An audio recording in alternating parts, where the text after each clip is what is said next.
I've worked for the CIA for the last 20 years. My jobs vary, ranging from torture to weapons smuggling to chemical weapons manufacturing. When an insurgency begins in a hostile country like Syria or Libya, my job sometimes required me to traffic in guns, ammo, and money. So I had seen a lot of things, and I felt a sense of relief when I was told that, from now on, I would only have to work within the United States. When my superior, Agent White, called me to his office one hot summer morning last year, I went right away. "Sit down, Agent Black," he said to me, motioning to the chair across the desk.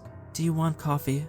Or anything?" "Sure," I said, and he called his secretary to bring us both coffees. She hustled in, dropping the steaming hot cups in front of us, and leaving immediately without a word. "So," he said, "we've been hearing a lot of chatter lately about the Chinese starting a mind control program." I nearly choked on my coffee when he said that. "That stuff is all BS, sir," I said dryly. "You know it and I know it. The CIA tried that in the 60s, and they had no results. MKULTRA, MK often, and Chickwood already covered that ground unsuccessfully, I might add." He smiled slightly at this. "They had no results that they publicized, you mean?" he said. "The truth is slightly more nuanced. MKUltra was not run with the kind of scientific vigor that we would bring to a modern experiment. However, they were basically just dosing people with huge doses of LSD, or injecting them with amphetamines and barbiturates until they became drooling idiots. This is not the experiment we are interested in funding." "So what is?" I asked, genuinely curious. "We want to see whether certain people can see the future, keeping them under controlled, scientific confinement, in the process to rule out any kind of fraud or charlatanism. Also, we want to see if psychics can see military secrets in the present, secrets that we don't currently have access to. Any advances in interrogation techniques achieved from the use of new drugs would also be funded. We are particularly interested in the potential of Bromo Dragonfly and Alpha PvP in test subjects. Both have caused nightmarish hallucinations in people accompanied by visions of hell, which could be useful for getting hardened subjects to talk." He paused for a long moment after this, looking thoughtful. "And psychic research, of course," I scoffed. "Psychics," I said scornfully, "like from a circus. Are we bringing in tarot card readers too?" He laughed. "Sure, why not?" he said, handing me a slip of paper. "Report here tomorrow morning. It will be your first day with the researchers. We've decided to call it Operation Raven." I went to the address written in Agent White's tiny, copperplate handwriting. By the time I pulled up to the front gate, the sun had just started to rise. I had always liked getting an early start. 2 armed guards sat at a booth, a red and white striped metal gate blocking the way inside. Behind them, I saw massive, brown buildings with no windows. The architecture looked brutalist. The buildings stood tall and imposing, forming perfect cubes of smooth concrete surrounded by row after row of razor wire. "Identification," a guard said, coming up to the window and putting out his left hand. He kept the other near his holstered pistol. I opened my wallet and flashed my CIA credentials. After staring at it for a long moment, he nodded, going back to the booth and allowing the thick metal gates to slide open. I had never been here before, and I was amazed by how many cars filled the parking lot. Hundreds of them stretched out in front of my eyes, and I drove around for 5 minutes before finding an empty spot towards the back. As I started the trek towards the door, I felt like eyes watched me from all directions. I signed in again at the front desk of the complex, an armed security guard eyeing me mistrustfully as I pulled out my identification and badge. When I told him who I was and what I was doing there, he said to take the elevator to the bottom floor, then pretended to go back to reading his newspaper. Behind the rustling edges, though, I caught him glimpsing everyone that walked past with a soldierly intensity, ready to react at a moment's notice. I got in, seeing the building went all the way from -5 to 5. I pressed the button for -5, feeling the elevator quickly descending, my stomach rising with the motion. When it dinged and the doors rolled open, I found myself standing in front of a large laboratory. A team of doctors, scientists, and lab workers stood 20 feet away, forming a semicircle around the steaming hot coffee pot in the corner. They discussed something in hushed tones, and when they saw me approaching, they all went silent. "Hello," I said calmly, stepping forward. "I'm Agent Philip Black. The director sent me here to look at your work." A female doctor stepped forward. Even though I towered over her 5-foot frame, she exhibited a kind of self-confidence that made her seem larger. Her black hair framed her thin face, and her eyes gleamed with intelligence. She smiled, showing straight, white teeth. Her stylish glasses reflected the bright fluorescent lights overhead. "Nice to finally put a face with the fake name," she said, grinning. "My name is Dr. Lander." I didn't react, simply looking around at the chemistry equipment and computers set up. "Where do we keep the subjects?" I asked. She nodded at a narrow hallway at the far end of the large laboratory. "I'd like to see them." "You can see them all you want," Dr. Lander responded, "but we're about to start an experiment. Perhaps it would be better if you saw our research firsthand before talking to the subjects. Things will make more sense, I think, if you watch." "Sure," I said, tearing my gaze away from the narrow hallway that seemed to beckon me, cool and dark in the corner. I suddenly felt very hot, and the lights seemed too bright overhead. Dr. Lander turned and headed towards a room in the corner. I saw a chair welded to the floor with straps hanging down from both sides. A bag of saline and a syringe filled with blue fluid stood on a metal tray next to a box of latex gloves. 2 lab assistants stood at attention, one on each side of the chair. Dr. Lander chatted with one as we waited for the guards to bring the man in. "This stuff, alpha PVP, they call it flak on the streets," she said to the assistant. "In some subjects, it has caused visions of demons and hellfire. I think this is the same stuff that caused someone to eat another guy's face with his bare teeth. We could also use amphetamine psychosis in weakening the subjects well for interrogations, but the problem is they start to get delusional and their information." I stopped listening as 2 black-suited officers brought in a very hairy man. He was stout, barrel-chested, and only about 5'6", but his arms and legs looked like tree trunks covered in thick, black hair. He had a unibrow, and his eyes looked nearly black. A massive wizard beard hung down to his belly button. He wore a bright orange prison jumpsuit. "This is kidnapping," he said in a thick Eastern European accent. "You cannot just come and tie people up and take them out of their homes." Dr. Lander ignored his outburst, instead turning to me and the assistants as the guards strapped the man down in the chair. She raised the syringe filled with blue liquid so we could all see it. "Now this here is a special combination of drugs we thought might be a good starting point. It is a combination of potent hallucinogens, including LSD-25, ALD-52, bromo dragonfly, and the more potent purified isomer of alpha PVP. We will be feeding the substances intravenously to the subject during interrogation and observing his reaction. Are there any questions?" "Screw you, you American pig," the man in the chair said. The doctor ignored him. "That's not a question," I said, trying to break the tension. No one laughed. "Okay, so let's start running the solution then. For the recording, this is subject 102,202, Vladimir Greka." She nodded at the lab assistant who stood next to the IV line feeding into the man's arm. "Go ahead." The lab assistant, a thin man with large glasses and a balding hairline, took the syringe and gingerly screwed it into the plastic tubing taped to the man's arm. The blue fluid mixed with the clear saline as it fed into the man's veins, the dark cyanotic color lightening as it went. The subject, Vladimir, continued to hiss and scream at the doctor and her assistants. His eyes met mine, and I noticed they looked rather strange. When I first saw him, I remember thinking about how dark his eyes looked, but now the iris had turned a muddy yellow, like a tiger's eye gemstone. His scowl had turned into a grin, and his teeth appeared to sharpen and lengthen. They looked dark and stained, with the serrated points covered in a thick, yellow film. "Where were you during the massacre of your family on April 10, 2022? Dr. Lander asked Vladimir. His muscles seemed to grow before my eyes, ripping through his clothes. He gnashed his teeth as foamy saliva dripped from his mouth.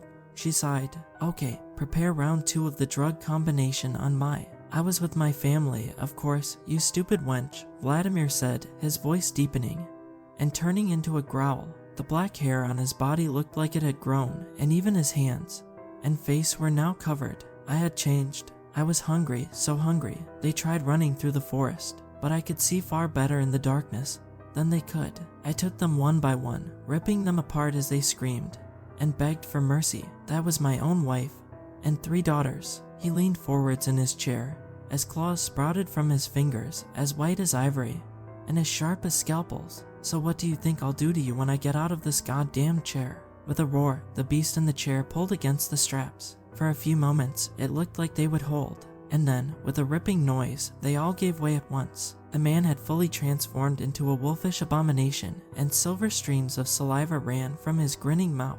Code Silver, Code Silver, Dr. Lander screamed.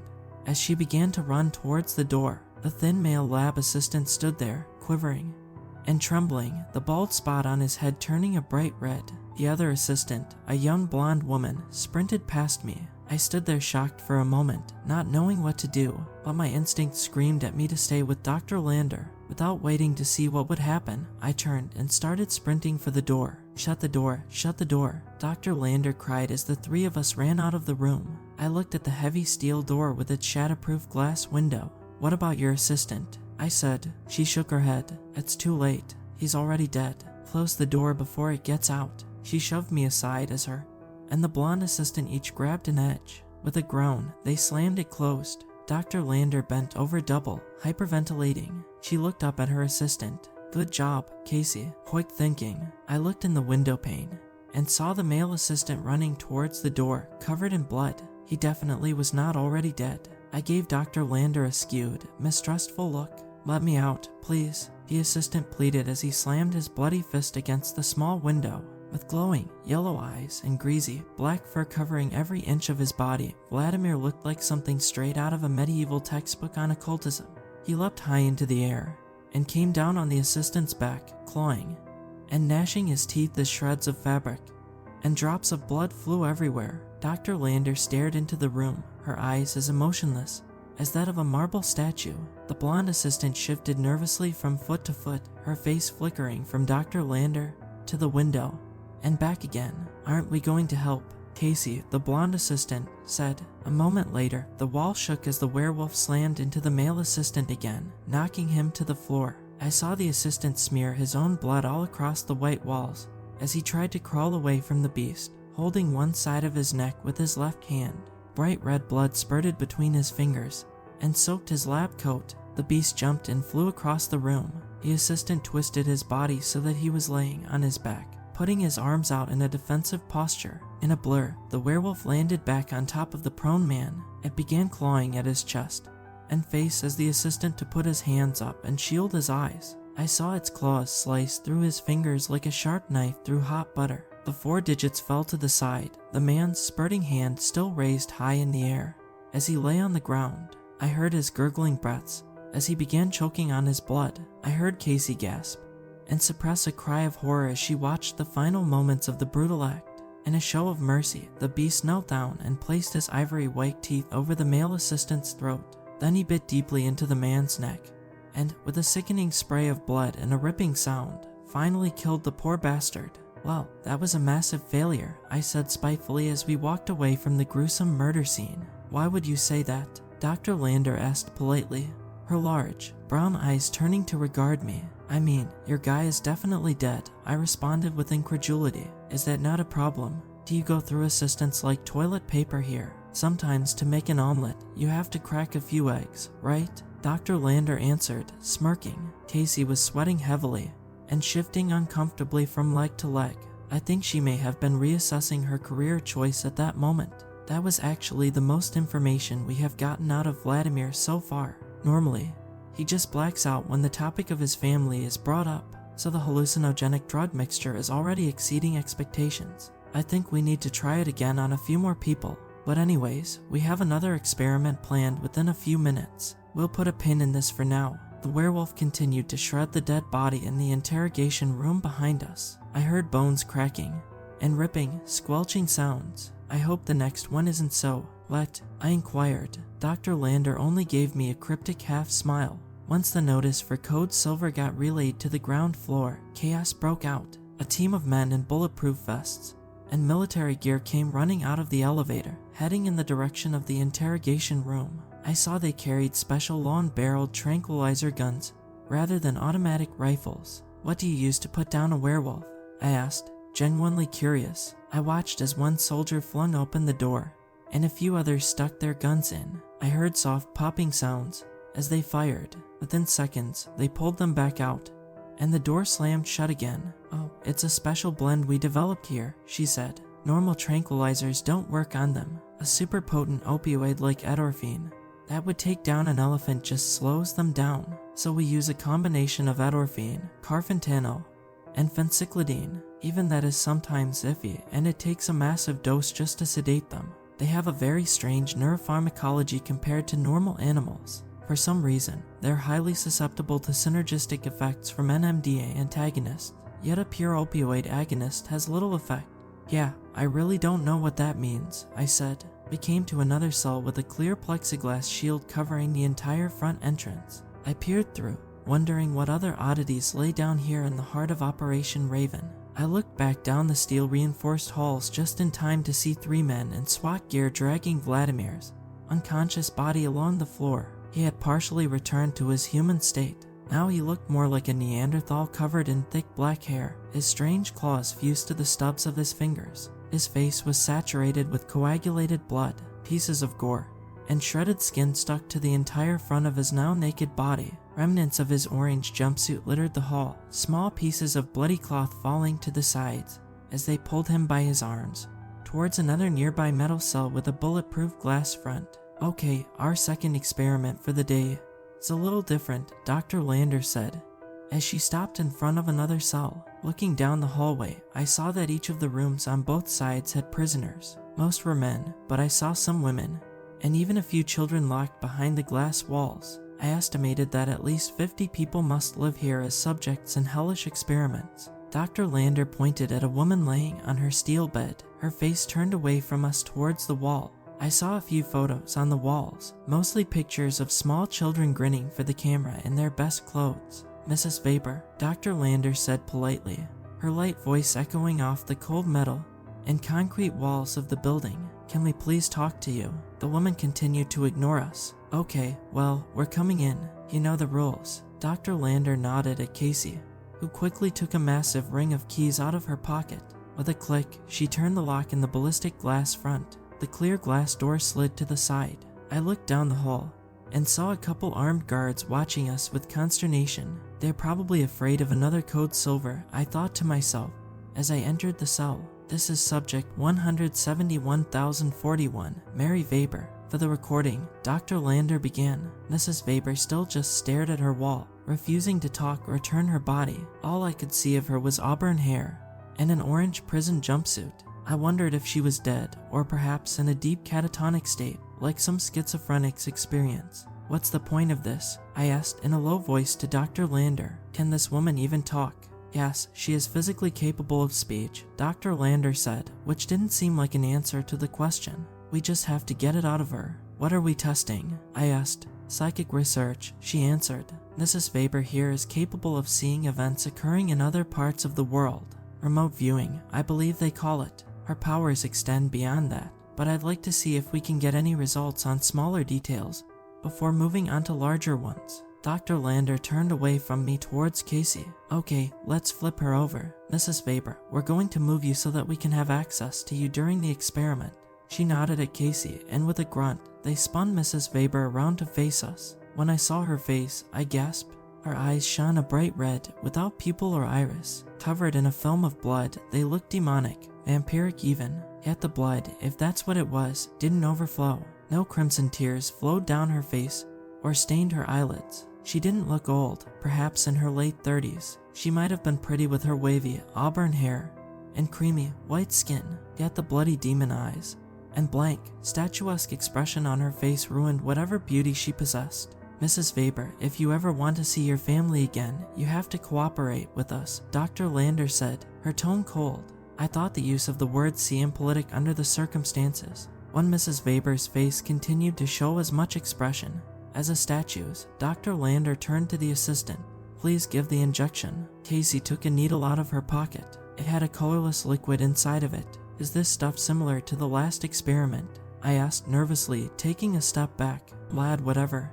An alpha PCP. Casey lifted the plastic tubing taped into one of Mrs. Weber's veins and began injecting the drug before pulling out a saline syringe to flush the line. She exhibited a degree of nonchalance I could only characterize as outstanding, especially for someone whose work partner just got murdered by a werewolf a few minutes ago. This stuff is a new experimental substance, Dr. Lander said proudly. We have had some results using it on people with latent psychic powers. You won't find it on the streets. What is it? I asked nervously. She paused for a long moment, as if lost in thought. You know what DMT, or dimethyltryptamine, is? It occurs naturally in the brain, and it also causes out-of-body experiences and mystical experiences in most people. Of course I know what DMT is, I said. You know, when the Soviets did their own version of MKUltra back in the day, they mostly used DMT instead of LSD. Wow, this new stuff makes DMT look like ginger beer, she said confidently. The lab used DMT as a starting point, but with tweaks of chemistry, we found something far stronger. She pulled out a clear, sealed vial and threw it to me with an underhand toss. I read the label carefully. 4-fluoro-DMT, it read. Experimental drug, not approved by the FDA or D, not for human consumption. I gave it back and she tucked it into a random lab coat. I looked back over at Mrs. Weber and gasped. Translucent white light flowed out from her body, from every pore on her skin and every hair. It circulated over her like water, flowing and reforming. Her mouth formed an O of horror and fear, a silent scream dying in that gaping black hole. Casey stood next to the woman, her eyes wide. As she backed up a couple steps, she looked like she wanted to turn and run. I think we've just turned the lights on, Dr. Lander said, and now it's time to see if anyone's home. She checked her watch, counting down the seconds. After about 30 seconds, she sighed, turning to Casey. Give her another dose, please. Casey seemed to grow paler, but she took another syringe filled with the clear liquid and began to inject it into the line. By the time she had flushed the last of the substance out of the line with saline, the light swirling around Mrs. Weber had become blinding. She suddenly sat up on her thin mattress, her face still formed into a silent scream. Her fingers began to twitch, her arms jerked, then her face smoothed into a placid, statuesque expression. Her head slowly turned until she was staring directly at me with those blood-red, sickly eyes. Whatever you do, don't touch her, a voice said from behind me, sounding like it came from far away. I felt like I was drifting off. As I stared into her eyes, I realized I was becoming hypnotized. A hand on my shoulder ripped me back to reality. I spun, backing up into the metal wall. And don't stare into her eyes. I looked and saw Casey standing there, a look of empathy on her young face. Mrs. Weber, I'm going to ask you a few questions. Okay, Dr. Lander said in a falsely cheerful voice. Mrs. Weber's mannequin-like face turned to stare at Dr. Lander blankly, but Dr. Lander didn't return her stare. What is your full name? I didn't think she would answer, but after a moment, she did. Mary Louise Weber, she whispered in a blank, robotic voice. Okay, good, she said, writing something on a clipboard. And do you have knowledge of things happening outside this cell at this moment? Yes, Mrs. Weber said simply. I can see all of it. Give me an example, Dr. Lander pressed. I know you haven't changed your underwear in 2 days, Mrs. Weber said. Does that suffice? Dr. Lander scratched something down on a clipboard. That's technically something inside this room, Dr. Lander said, unperturbed. Can you tell me something happening in China right now? Xi Jinping is discussing 3 potential Taiwan invasion strategies with his staff, Mrs. Weber said. They want the invasion to start by 2025 at the latest. Does that count? Dr. Lander scribbled something, frantically writing out a much longer response on her clipboard than any of the other answers elicited. And Mrs. Weber, do you know why you're here? Because I killed a school full of children, she droned. They told me 70 of them died. Dr. Lander made a few quick scratches on her clipboard. And do you know how you killed them? Dr. Lander asked. The floor vibrated as if an aftershock had passed underneath our feet. I looked worriedly at Dr. Lander, but she didn't respond. Mrs. Weber's face formed into a wide smile. It reminded me of the death mask of a tetanus patient in Insane, rictus grin that showed no compassion. Slowly, she said, drawing the word out, like I'm about to do to you. As she finished speaking, the light around her body expanded into a blinding flash. I backed up towards the door instinctively. I saw Casey doing the same. Once the light had cleared, Dr. Lander still stood there, but she wasn't alone with Mrs. Weber anymore. Thousands of writhing black spiders began appearing and falling off her body like a bubbling stream overflowing its banks. Dr. Lander looked down in astonishment for a fraction of a second before turning to run. The stream of crawling predators swarmed around her, however, running up her sneakers and legs. I saw large brown recluses covering her chest and countless tiny black widows sneaking into her clothing. She began to shriek in horror and pain. Close the goddamn door, I screamed.